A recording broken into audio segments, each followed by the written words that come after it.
Buying in Minnesota can feel overwhelming. Inspections, contingencies, pre-approval, financing, lots of moving parts, lots of surprises. I'll map out the exact steps you need to know when buying a home in Minnesota. So far this year, our team has guided 89 buyers into finding their home in Minnesota. We'll go through understanding your financials, finding the home that's right for you, and understanding how to place an offer. What part of the home buying process intimidates you the most? Drop it in a comment below. We'll answer it on the next video. Understanding your financials is a key piece to the home buying process. The first thing you could do is find an affordability calculator and understand what your debts are, what your income is, and understand what your monthly payment would look like. Yes, you may qualify for higher, but understanding where you're comfortable at. The worst thing we want you to do is go out there and start looking at homes that, hey, I'm qualified up to $500,000, and then B, we have to drop back down to $400,000. All of a sudden, you're going to see things you've seen in $500,000, and it's going to make it really difficult because you're not going to find them in that $400,000 price range. So that is the main reason to understanding what your financials are starting through the process. The second most important thing for buyers is how do you identify and find the right house? So what you want is first understanding your financials so you understand what's comfortable for you. Then going, where is this property going to be at? Some of the most important things for a buyer to look at is going price range and location. Those are going to be your two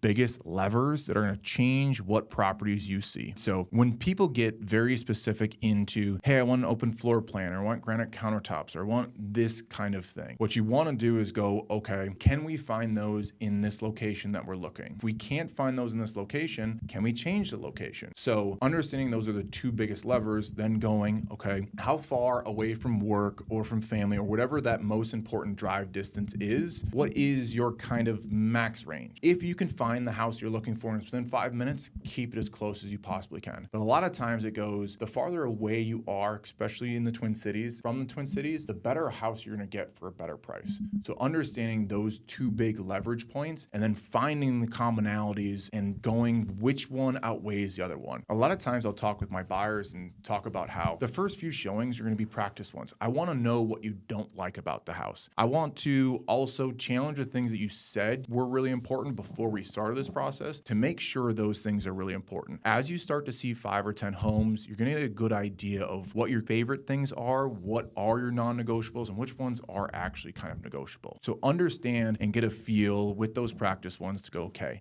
I have a good sense of where this is at. If you end up starting to look for a property and you're not seeing it there, probably just not in that location, or it's probably just not in that price range. So understand that those are two biggest variables. They're going to give you the most opportunities for what you're looking for. Understanding those is critically important. And the difference between, hey, here are the things I thought I really wanted, to, hey, here's the things that I do really need. You understand your financials. You found that perfect home. Now it's time to submit the offer. What are the things you need to be looking for? We have just a few components to that offer. Earnest money. Generally, that's around that 1% of the purchase price. So $500,000, $5,000. You could put more to make your offer stronger with the seller. That's what holds your offer with the seller. 2, what is that purchase price? What are you going to be offering? 3, what's the time frame of which you want to close? Is it going to be a general close is around 30 to 45 days? You can extend it out. Depending on the lender, sometimes you can shorten it to that 21 days. If it's cash, you can go quicker. Obviously, that's a negotiating point between the buyer and the seller. The big one is the protections. What's going to protect you, or we like to call on our side contingencies? What's protecting you in this offer? Is it home inspection, financing contingency? Is there other outside contingencies like association doc review? Those are things that are they in the offer to protect and help you get through the process and make sure you're making the right decision. Another component you can add in or can be confusing is seller pay closing costs. So with your lender, they will have closing costs, prepaid discount points, origination fee, things like that. Those fees could be paid by the seller. And again, it becomes a negotiation point. Generally, closing costs are somewhere between 2 and 3%. They can go higher with FHA or VA, but with that, you can ask the seller to cover some of those closing costs. So that could be a component that's added into the offer as well. And just understand the negotiations with that part of it. When it comes to the offer submission, some of the most important parts to it are really the contingencies. So when you send over that earnest money, the seller is holding on to it like a security deposit. So once you're accepted, then 2 business days in Minnesota, it's legally you have to send over that earnest money. So now it goes, what else in this offer protects me to get this earnest money back? So typically in Minnesota, inspection time frame, you get to choose how long it's going to be. 5 to 10 days. 5 to 10 days is typical. So in that 5 to 10 day window, you'll be able to hire an inspector, be able to go out and inspect the property. It takes about 4 hours, but they're going to look at every window, they're going to look in the roof, they're going to look in the mechanical room. You're going to get a really good idea of what you're purchasing. And now during that time period, if you can't come to terms with the seller on any issues that you're trying to correct or any problems that come up during that, you will get that earnest money refunded to you. The other thing that you'll have protected, once that inspection period's done, now you get in the financing contingency period. So if for whatever reason your financing falls through, let's say interest rates go sky high and you can't afford it anymore. Let's say you lose your job or the appraisal comes in really short and we can't negotiate back to it. You'll be protected again with that financing contingency, and that'll help you typically until the final day of closing. I think understanding you are protected in a few different ways when it comes to buying a house, so you know that you're making the right decision, so you know your financials are good to go when it comes to this scenario. But all the three things or the two or three things before then that you do on the upfront will put you in the best position possible where you don't even have to worry about that. If you're able to identify your finances, if you're able to make sure this is the right house for you, then past that, it's just a double check to make sure that everything's good with the inspection. And if you have a really good agent is going to be able to highlight and notice those things before you get to an offer anyways. There's very few times wherein a buyer or an agent that's experienced will put their buyer into a situation where, hey, the inspection is going to be really, really bad. We usually have a pretty good read on, hey, we knew this was going to come up or we didn't know at all. So having all those things buttoned up on the buyer's end of things is going to put you in the best position possible to make the best decision. If you're thinking about buying in Minnesota, we have a free buyer's guide that'll kind of go through all of these checklists for you so you're prepared to make the right decision at the right time. We also have an affordability calculator to give you a good read on your finances without having a credit pull or talking with a lender. Both those things will put you in the great position to make the best decision for home buying in Minnesota.